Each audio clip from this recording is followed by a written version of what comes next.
USA, Meksik, Kanada nuk do prekesh.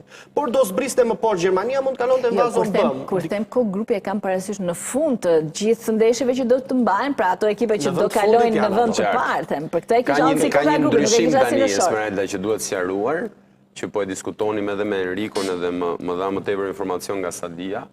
Kësaj radhe janë 48 skuadra, si që thamë. Kualifikohen 24, pra nga 12 grupet, kualifikohen vendi i parë dhe vendi i dytë, që do të thotë shkojnë 24. Këtyre 24 skuadrave i bashkohen edhe 8 skuadrat më të mira të vendeve të treta. Pra, në çdo grup kualifikohen 2 direkt. Që kanë pikët më të lartë. Pikët dhe golavarazhin më të lartë. Ato nuk kanë play-off, do me thënë, ne mund të mos kemi play-off tjetër. Në fazën finale të botrorit nuk ka më play-off. Sot, ky është shorti i fundit, do me thënë. Kështu që krijohen, le të themi, 32 skuadra, të cilat do të përballen njëra tjetrën në 16 çifte. Pra nëse botrori i 2022-shit nga grupet, nga 8 grupet, nxjerrte 16 skuadra, ky kësaj radhe do të nxjerrë 32 skuadra, të cilat do të përballen në 16 çifte. E kuptova. Më pas çerek finalet në 8 çifte, 4 deri në finale. Vetëm për shtuar diçka, dhe mendo pak, domethënë se sa mundësi ka, sepse ne e shohim që botrori, po eliminojnë 16 skuadra, ku pjesa më e madhe aty, sidomos këto të Azia, po Oqeania, nuk e di, ose ja po ti marrësh, domethënë Irani, mbase unë jam i gabuar, Korea, por edhe skuadra të tjera, Katari, janë ekipe që mund t'i konkurosh dhe mund t'i lësh pas në renditje. Pra aty pak a shumë Tot kontinentit Amerikan janë gjithmonë më fizike, po jo më kualitative. Jo, më surpriz, kanë krijuar... Gjithmonë vendet organizatore janë favorizuar në thonjza nga FIFA dhe kanë qenë gjithmonë ato ekipet cilat kanë bërë edhe surprizat në ecurinë e botrorit, kanë shkuar deri në fazën çerek finale apo dhe gjysmëfinale. Sa është kohëzgjatja e botrorit? Sa që ka qenë gjithmonë, ka ndryshuar, sepse duke qenë se janë shtuar ekipet, do të ketë botrori do shumë t'jetë ndeshje, pak apo më i jo? gjatë në ditë, kam përshtypjen që nuk është më 31 ditë siç ka qenë, do t'jetë pak më i zgjatur dhe kam përshtypjen që do të marrë diku te një javë më shumë, por ndeshjet do të jenë më të ngjeshura. Pra, nëse më përpara ne kemi parë 2 apo 3 ndeshje gjatë 24 orëve, kësaj radhe do të ketë 4 deri në 5 ndeshje gjatë 24 orëve. Problemi më i madh do jetë pak për Evropën, sepse duke ditur edhe ndryshimin e kohës, pra të orës midis kontinentit amerikan dhe atij evropian, mund të na takojë që me shpresën që ne të jemi botror, ta shohim ndoshta Shqipërinë edhe në orën 2 apo 3 të natës. Po që duhet presim deri atëherë të shohim se si do shkojnë ngjarjet. Mirë, dalim pak tek ndeshja e djeshme. Milani një hap falës dje nuk e vlerësoi, thjesht po luan për kampionat, apo sepse... Po, nëse bazohemi tek ajo që pam fushën e lojës, edhe mënyra se si Allegri kishte nxjerrë ekipin në fushë, dukej si një Milan i përgjumur, ose një Milan që i mungonte pak truri ekipit.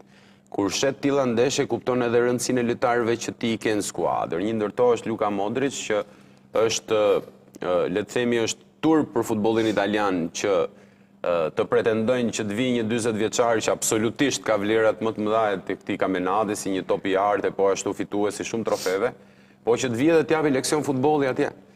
Dhe dukej, domethënë, dje një Milan pa ide, i ndrydhur, një skuadër e cila shkoi në port vetëm në 30 minutat e fundit të ndeshjes, edhe ato raste që krijoi ishin raste sporadike. Duket sikur Allegri e kishte menduar ndeshjen që ta çonte edhe drejt penalltive për të shpresuar tek ndonjë performancë mirë e portierit, por ja që shpesh herë Esmeralda ndonjëherë llogarit të dalin jashtë kontrollit edhe mund të humbasësh një ndër objektivat që Milani kishte, sepse 2 objektiva ka si vjet.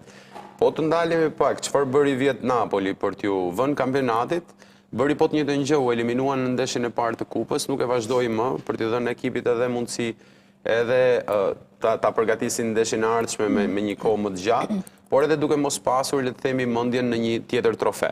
Nuk e di nëse ka qenë ky qëllimi i skuadrës, por nga ajo që pashëm fushën e lojës, dëshira për të fituar mungonte. Në qoftë se do qenë trajner tjetër, Lelio kam bindjen që do dilni në ato thashe themet e Allegriaut ose të shkarkoj trajner, jam i sigur për këtë pjesë, sepse... Humbja e dytë është një humbje në ndinjësit të kampionatit me Cremonezën dhe kjo është humbja e dytë. Po mirë, është një humbje që rëndon, që rëndon absolutisht. Sepse del nga gara në një trofe që kanë betur pak skuadra në lojë, nëse mund të themi kështu.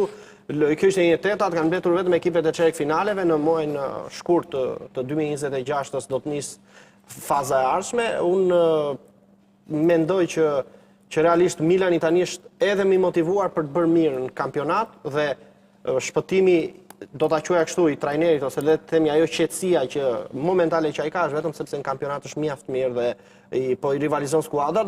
Le të themi që mund të jetë një tjetër përzgjedhje që kupa nuk ka rëndësinë e Serie A, sidomos për ekipet e mëdha. Po, vetëm se nuk ka garanci sepse në kampionati italian është aq i ngjeshur, domethënë diferenca mes ekipeve është shumë e vogël. Në pikavarësh, po, absolutisht. Lëvizin në 5 pikë 7 skuadra. Nga kesa Esmeralda që do të vinë vijim, sepse në 2026-ën ndeshje luhen pastaj ato, ju e din që në 3 apo 4 muajt e fundit të sezonit luhen gjitha kompeticionet bashkë, luhet Champions, luhet Kupa, luhet kampionati shumë i ngjeshur. Të ngjeshura për shkak edhe të zhvillimit botror. Pra gjithçka do të mbyllet. Kështu që kjo do të ndikojë drejt për drejt. Nuk është një lloj situatë. Futbolli është lojë është, kupton, kështu që domethënë të pretendosh këtë, ndërkohë që duhet patjetër meri të dyja, se të tjerët po luajnë po them për 3, se po luajnë edhe në Champions. Problemi është që Milani sot nuk i ka kapacitetet për të luajtur në shumë kompeticione. Sepse një mungesë e mbrëmshme, vetëm një mungesë, domethënë them mungesë me peshë, siç ishte Modric që nuk luajti, e ndryshoi totalisht. Një mungesë e organizatorit më shumë se sa e një mesfushori. Pikërisht pra një lojtar i cili mban e do një Sharin. Po, është e vërtet faktikisht, është për të ardhur keq, por edhe për të ardhur mirë, për një lojtar cilin shpresonin shumë që u shpenzuan gjithë ato para në verë, le të themi, një investim goxha i madh i Milanit për shqiptarin Jashari, cili prezanton Zvicrën në arenën ndërkombëtare, por dje luajti për herë të parë me Milanin pas 3 muajsh mungesë. Edhe mediat italiane pati një fat keq që në stërvitjen e dytë të skuadrës, ku dëmtoi pjesën e fibulës, edhe la jashtë për 3 muaj, por djetë edhe mediat italiane shkruanin që në këtë Milan të mbrëmshëm, e vetëm një gjë pozitive ishte paraqitja e Jasharit, sepse gjithë kanë pritshmëritë tek ai se mund të jetë pasuesi zëvendësi i Luka Modric. Absolutisht. Nuk më duk sikur bën ndonjë gjë të madhe për të vërtetës. Or i gjithë Milani ishte i fishkur mbrëm, por ai ishte paktën më i qartë nga të gjithë dhe tentoi të bënte pak më shumë se të gjithë. Kështu që në këtë pikë ndeshja e parë Deri tani vetëm dje ka luajtur, deri tani nuk ka justifikuar. As 200.000 euro nga 40 milion euro gati që ka paguar Milani. Hajde të mos bëhemi Esmeralda. Jo, ka një gjë. Do flasim realitetin apo do flasim absolutisht realitetin. Tani ekipet italiane, Milani nuk janë Anglia që janë gati të paguajnë shumë lek për çdo futbollist.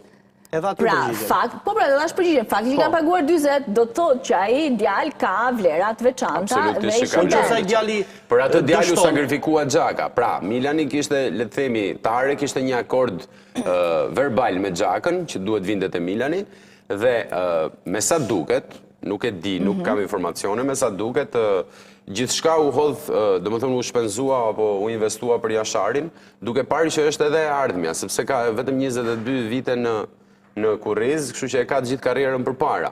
Duhet kujtojmë edhe diçka, të ndryshosh nga kampionati, të vish nga kampionati belg, në kampionatin italian është pak e vështirë. Dhe sidomos për shtatja.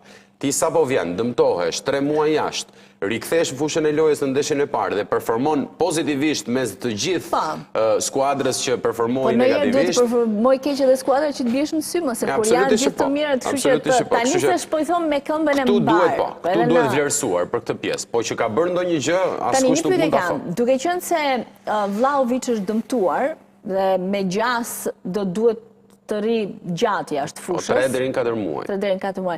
Mund të jetë një shans për Zhegrovën? Po Vlahovic me Zhegrovën luaj në pozicione të ndryshme. Duhet të zhvendosë, e kuptoj po. Është, domethënë, nuk është se është një ndrim kokë më kokë, nuk është se janë lojtarë që ndajnë të njëjtin rol.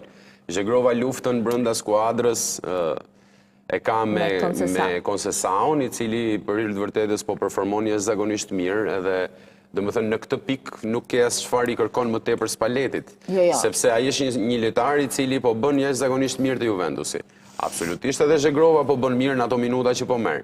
Por duhet thënë kjo edhe duhet vendosur ca pika mbi i në raport të performancës Zhegrovës edhe minutazhit që ai po merr.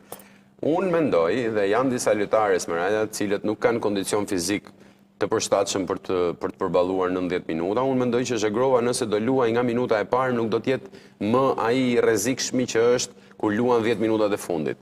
Kjo për vetë faktin sepse futbollistët kundërshtar humbasin goxha energji në 75